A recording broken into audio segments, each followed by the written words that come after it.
Andifari kuona uchichema tiguana bezi.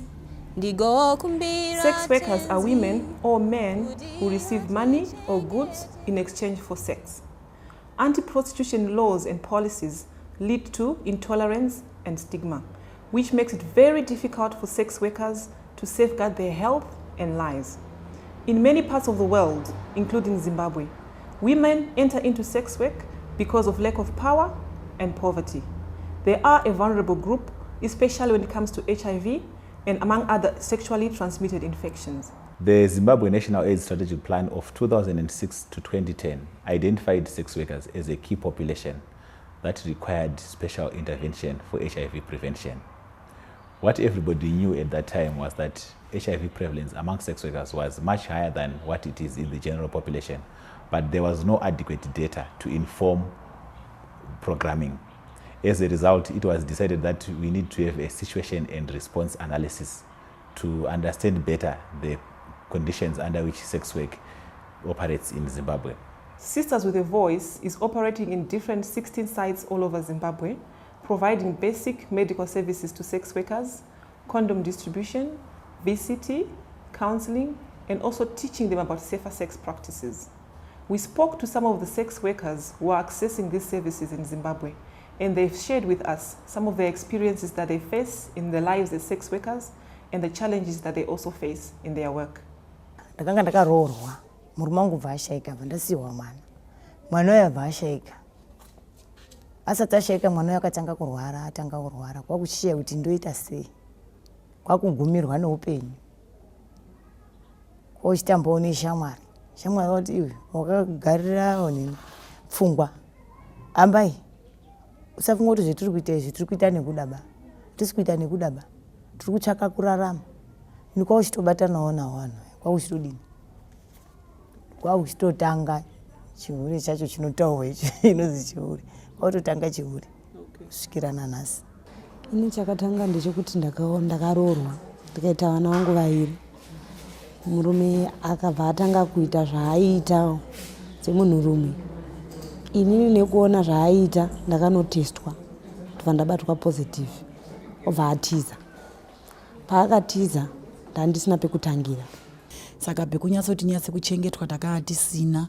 Saka taiti kabva Mozambique taitwara mashuga tichiuya kunoku tichiuya mubhodha. Saka mubhodha muya taiyabviswa nemasoja ndopetakatanga kubviswa. Ndakabviswa mandara wangu mubhodha reMozambique. I once been married twice.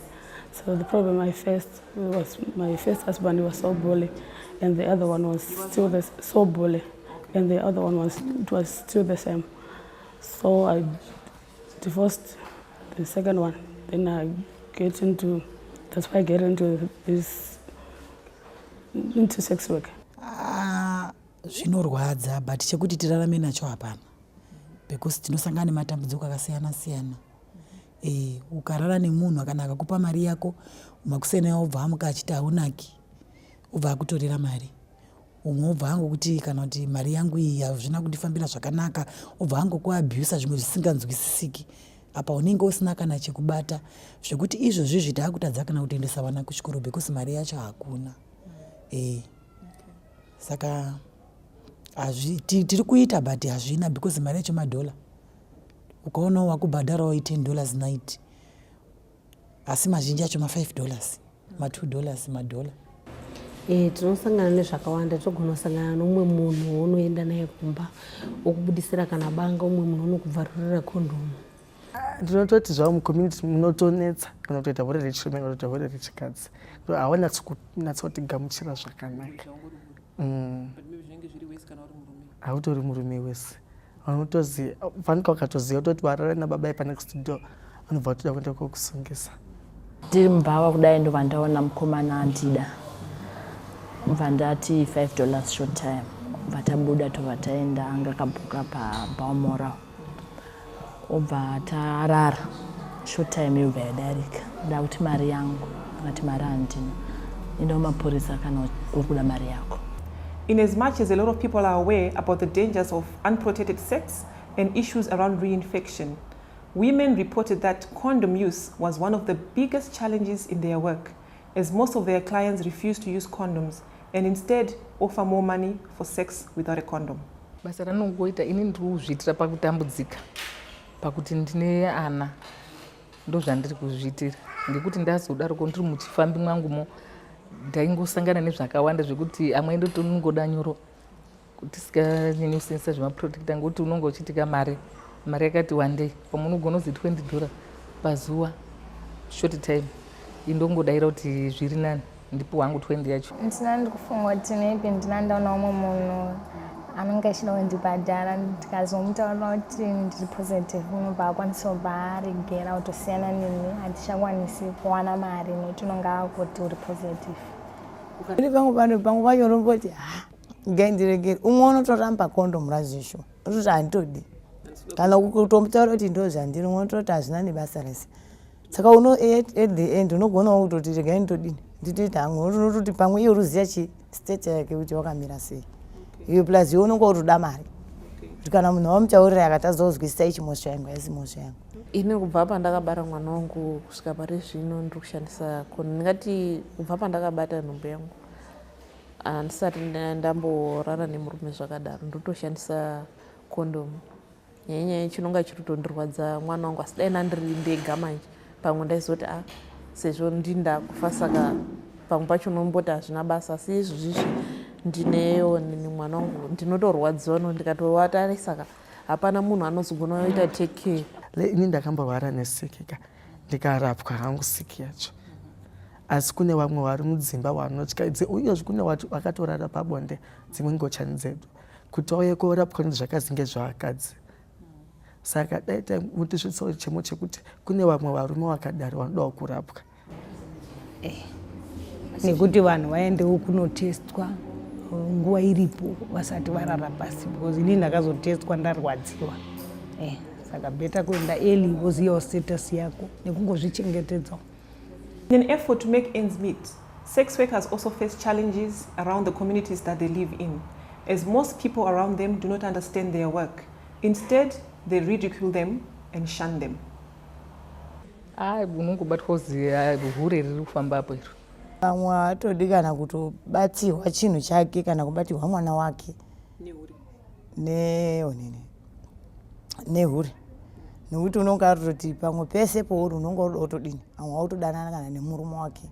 Anoona kunge tisina nebasa rese panyika ukatoita mabasa akashata unobvofunga kuti bhiri rinoti hure rakashatisisa maningi asikazivi kuti bhiri kuti hure dzimwe nguva kundotaura kundoti hure.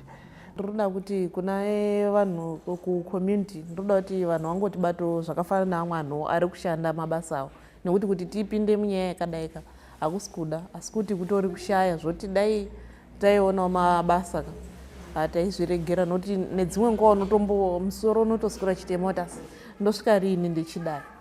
Akandimanikidza kuti anditi handidi protector ndinoenda kuwadza iye nemhuri neni noenda kuwarawo saka ndikuvakurudzira kuti shandisai protector. Inini ndingati vanhu vavanatsoziva nekuti kana nditori kumbauka ndofunga ndakatofananawo kana kuti ndingati nemadzimai kana kuti vanhu vanotoendawo kuchechi aya handizvipublish. Ndinongotsanangura kuti kuzi hure hazviri kuti munhu unonge uchida kana kuti chiba. Kana penda ndakatombororwa ndaitoti vanhu hure ndisingazivi kuti ndichaguma ndatodini ndajoina nawo hure matambudziko saka nga ukazimbozi chihure hachisekwani mangwana uchaurawo. Sex worker issues are very complex. It is not just a matter of what is right or what is wrong. There is therefore need to take a public health approach in addressing issues that deal with sex worker rights and their health. In response to these complex issues, sex worker specific clinics have been established countrywide under the National Behavior Change Program. We believe that by bringing these services to sex workers, we expect an increased number of sex workers knowing their HIV status, an increased number of HIV-positive sex workers accessing HIV care. And we also believe that by accessing these services, sex workers will be able to practice more safer sex and use condoms consistently and correctly. If my voice can be heard one of the days, I can be somebody, and I can be out of the sex work. for good.